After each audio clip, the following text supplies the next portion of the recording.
nìṣó ó di ilé Olúlà torí ẹ̀gà aláìlúwà ọba àkámọ́ ni mò ń ròyìn. mo ṣe tó forí adé o èmi súnmọ́ bá níwọ̀n ẹgbẹ̀je mo jìnnà sọ́ba níwọ̀n ẹgbẹ̀fà yèyé Bẹ́wàjí ìlú Ìtorí ni wọ́n ní kí n máa kí kábíyèsí kú ayẹyẹ ọjọ́ bí òní. ǹlẹ́ o aláyélúwà ọba Fatai Akọ́rẹdé Àkámọ́ kádé ó pẹ́ lórí kí bàtà ó pẹ́ lẹ́sẹ̀. Àgbọ̀dẹrẹ one ẹ ti ṣọdún ọdún yìí kórí ó jẹ́ túnṣe mí. ṣẹ̀kẹ̀rẹ̀ lọ́wọ́jọ́ Olúlà torí dìde kó o tó ṣẹ̀kẹ̀rẹ̀ tó rọ́jọ́ tá a bí ẹ ló pé ìní gbogbo àgbáyé ṣe ń bá ọ yọ̀.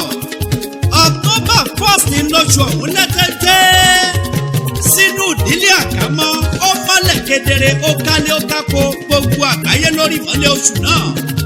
Happy birthday to you kábíyèsí Olúlà torí ọkọ olórí Barakat Ọlábísí igba ọdún kan ní ẹ ò ní rẹ̀yìn. Àrẹ̀mọ alákẹ́ tilẹ̀ gbákẹ́pẹ́ bí mọ́pẹ́ ti ń pẹ́ kẹ́ẹ̀pẹ́ kọrin kẹsẹ̀ lórí ìtí àwọn baba ńlá yìí kígba yóò sì túbọ̀ máa tòrò. Kábíyèsí o Akọ́rẹdé Àkámọ́ gbogbo ìlú Ìtorí ò lè gbàgbé rẹ̀ nínú ìtàn torí bọ́ba Akọ́rẹdé ṣe gorí ìtẹ́ ló kórèdé tí gbogbo ìlú Ìtorí sí ń bì hábì. ọlọ́jọ́ bí òní o ọba Fatai Akọ́rẹdé Àkámọ́ onínúure tó mọ́là jù wọnú ìlú ẹ̀.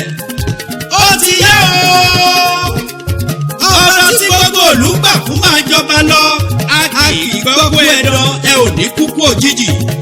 Àkámọ́dé owó dé Olúlà torí ẹrù tó pọ̀ tí ò tán ọba Àgbọ̀dẹrẹ ló ń jẹ́ bẹ́ẹ̀. tó o bá gbọ́ ẹrù tó wà ńlẹ̀ tó pín Akọ́rẹdé Fatai ló ń jẹ́ bẹ́ẹ̀. Akọ́rẹdé tilẹ̀kùn mọ́wọ́ fi kọ́kọ́rọ́ pamọ́ Olú Ìtorí nìṣó lókè ò ní jábọ́ ò sì ní relẹ̀. Olúlà torí jábọ́ délé bàbá tó bí ẹ lọ́mọ. ìwọ níṣẹ́ ní ọlọ́kọ̀ ọmọ Olúlà ọmọ Àgbọ̀dẹrẹ ẹ̀yin lọ́mọ wájú ọlọ́kọ̀ tí sowó ẹ̀yìn kùlé ọlọ́kọ̀ á ṣèdìgbà lẹ̀kẹ̀. ògèdègèdè ọlọ́kọ̀ ló tàn yẹbẹyẹbẹ lójú omi ẹ̀yin lọ́mọ káfọ́ pàwà káfọ́ jẹ́wà kádọ́panù kádàjẹ́nù káwá fọ́gèdègèdè ọwọ́ wọkọ̀ délé ìṣẹ́rí ẹnìkan kì í gbowó ọkọ̀ lọ́wọ́ Ọ̀ṣun bẹ́ẹ̀ la kì í gbowó ọkọ̀ lọ́wọ́ Akẹ̀sán. Kábíyèsí ẹ̀yin lọ́mọ Àgbọ̀dẹrẹ tẹ́ ẹ bá wá ń gbọ́ kíkí yìí kábíyèsí Olúlà torí Abdulfatai Akọ́rẹdé Àkámọ́ Alhaja Modinat Hasan Modaz tí jẹ́ yèyé Bẹ́wàjí ìlú Ìtorí káfàtà ni wọ́n kí kábíyèsí pé igba ọdún kan. Happy birthday to you sir.